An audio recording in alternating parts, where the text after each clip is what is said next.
Hey everyone, welcome back to All About AI Tech.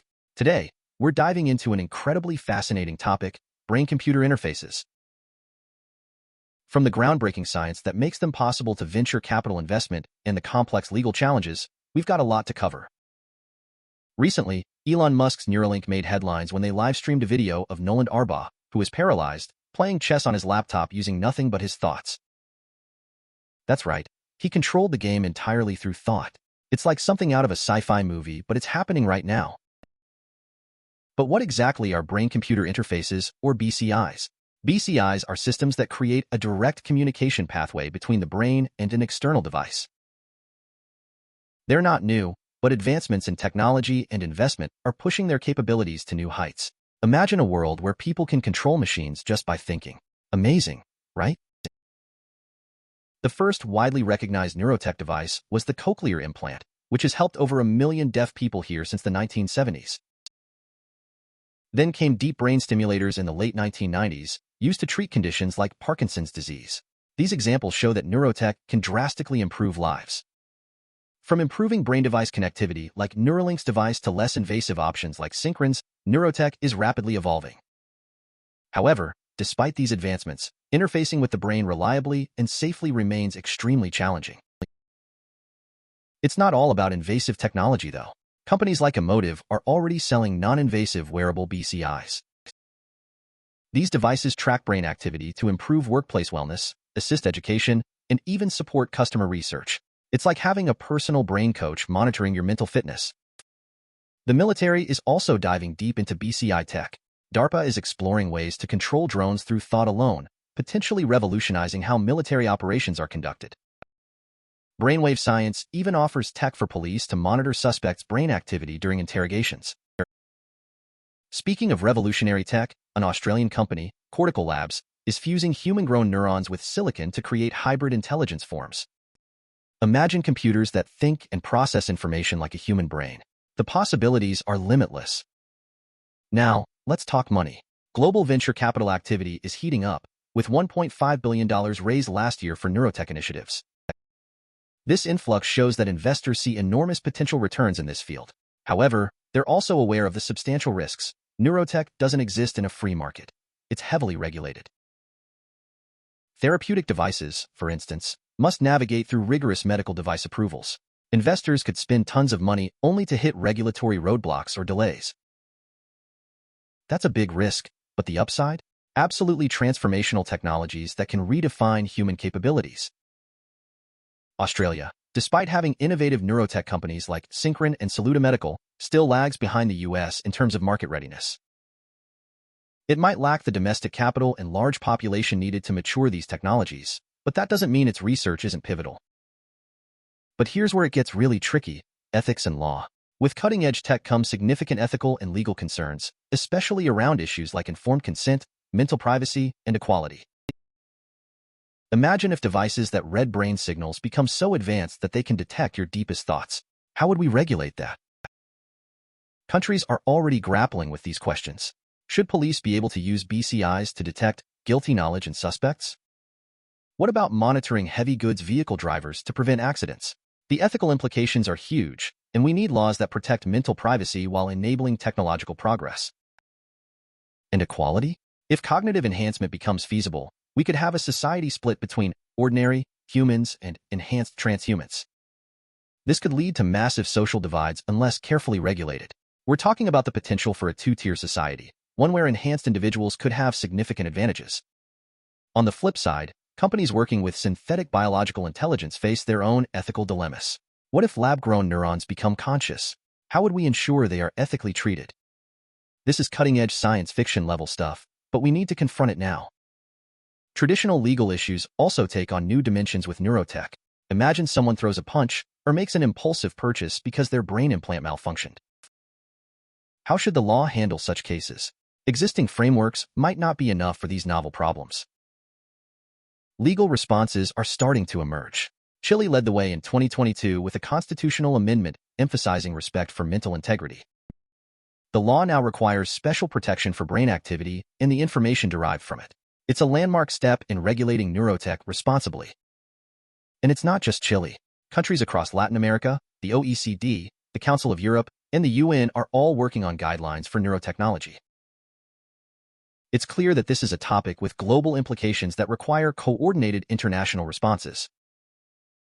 Australia has also stepped up. The Australian Human Rights Commission recently released a report on human rights and neurotechnology. While it's the first common law country to focus on these implications, other nations need to follow suit to create comprehensive legal frameworks.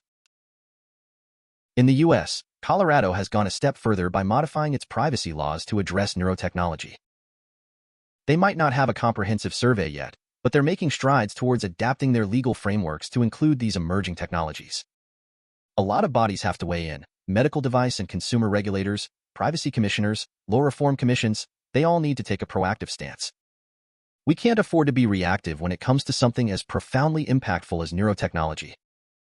Ultimately, the reason we're here, talking about these issues, is because of the incredible potential benefits. Think of Nolan Arbaugh. Restoring autonomy to people with severe disabilities is not just a game changer, it's a lifesaver. We need to ensure that regulations support and not stifle such advancements. Before we wrap up, I want to take a moment to thank all of you for supporting the channel. We're working hard to improve the quality of our videos and build a community where we can discuss these groundbreaking technologies. Your feedback is invaluable. Please like, comment, and subscribe to help us grow. Deep brain stimulation, or DBS, has been a groundbreaking development for conditions like Parkinson's disease. Approved for use in the late 1990s, these devices interface directly with neurons within the brain to alleviate symptoms. Despite the amazing progress, the technology has inherent risks, including potential brain damage. But the question remains, how much risk are patients willing to tolerate? Especially those whose lives could be vastly improved? Synchron's approach, which doesn't require complex neurosurgery, could be a game changer. Unlike traditional DBS, it significantly reduces the risk of brain damage. Imagine if these less invasive devices become the norm. Patients could have access to the benefits of neurotechnology without the same level of risk. It makes the future of BCI tech feel that much closer. The commercial potential for neurotech is enormous, and that's why we're seeing such a surge in venture capital investment. Last year alone, $1.5 billion was invested in this space. Investors are recognizing that although the risks are high, the returns could be even higher. With insurance providers and hospital networks getting on board, the market is just beginning to realize its potential. Neurotechnology's biggest challenge remains interfacing with the brain reliably and safely. We've seen major computational advancements allowing for high-bandwidth interfacing, but avoiding damage or interference is the real trick. Material science and new biocompatible materials will likely pave the way for more widespread use. Just imagine the possibilities once these hurdles are overcome. On the consumer side, companies like Emotive are making BCI technology more accessible.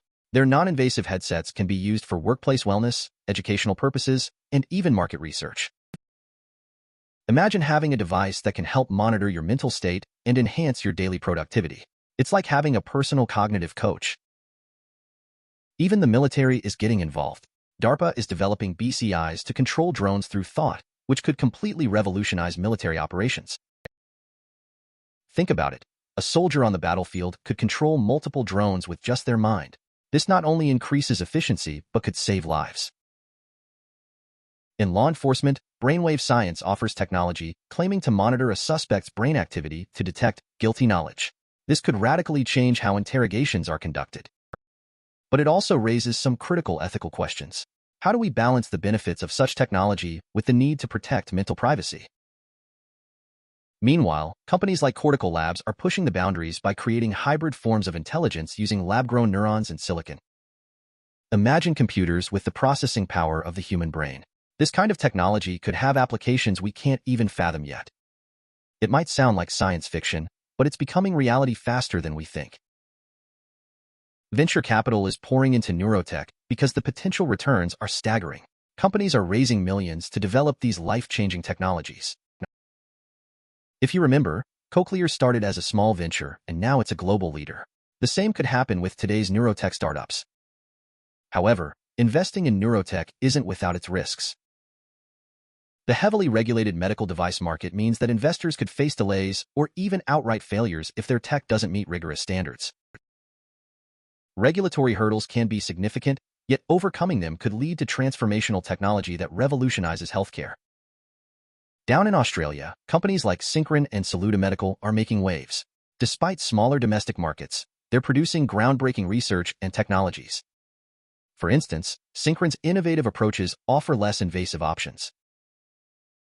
This highlights that Australia's role in the neurotech landscape is crucial, even if it doesn't have the same market size as the US.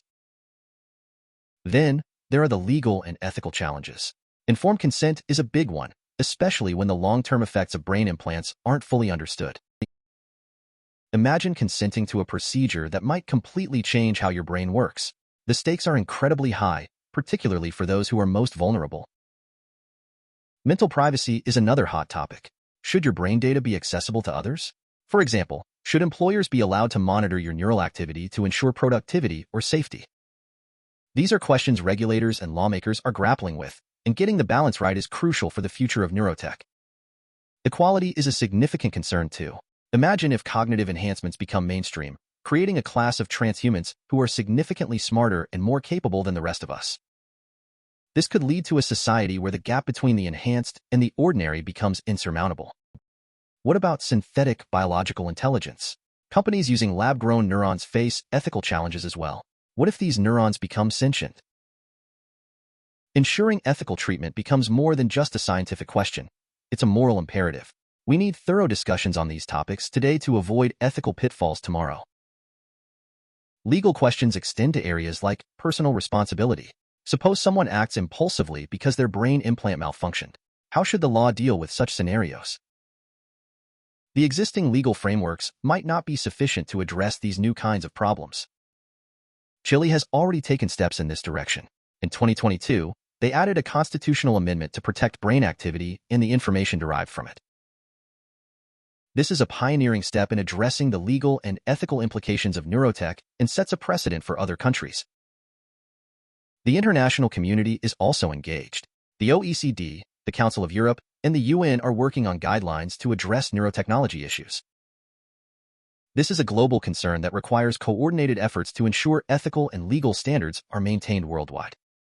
Australia, for instance, has produced a pioneering report from its Human Rights Commission focusing on the implications of neurotechnology. This is the first such report among common law countries, setting a new standard for how we consider human rights in the era of advanced neurotech. In the US, the state of Colorado has adapted its privacy laws to account for neurotechnology. While they haven't done a comprehensive survey yet, these modifications are a significant step toward integrating neurotech into existing legal frameworks effectively. Regulatory bodies play a crucial role here. Medical device and consumer regulators, privacy commissioners, and law reform commissions all need to take proactive stances. If they wait until issues arise, we might miss the boat on guiding this technology in a positive direction. And remember why we're having these discussions in the first place: the potential for incredible benefits. Look at Noland Arbaugh, whose autonomy has been restored thanks to a BCI. Regulations should support these life-changing advancements while ensuring safety and ethics aren't compromised. Finally, a huge thank you to all of you for supporting the channel. We're committed to improving our content and building a community where we can discuss these transformative technologies together. Your feedback is crucial, so please like, comment, and subscribe.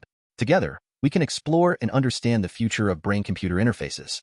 See you next time on All About AI Tech.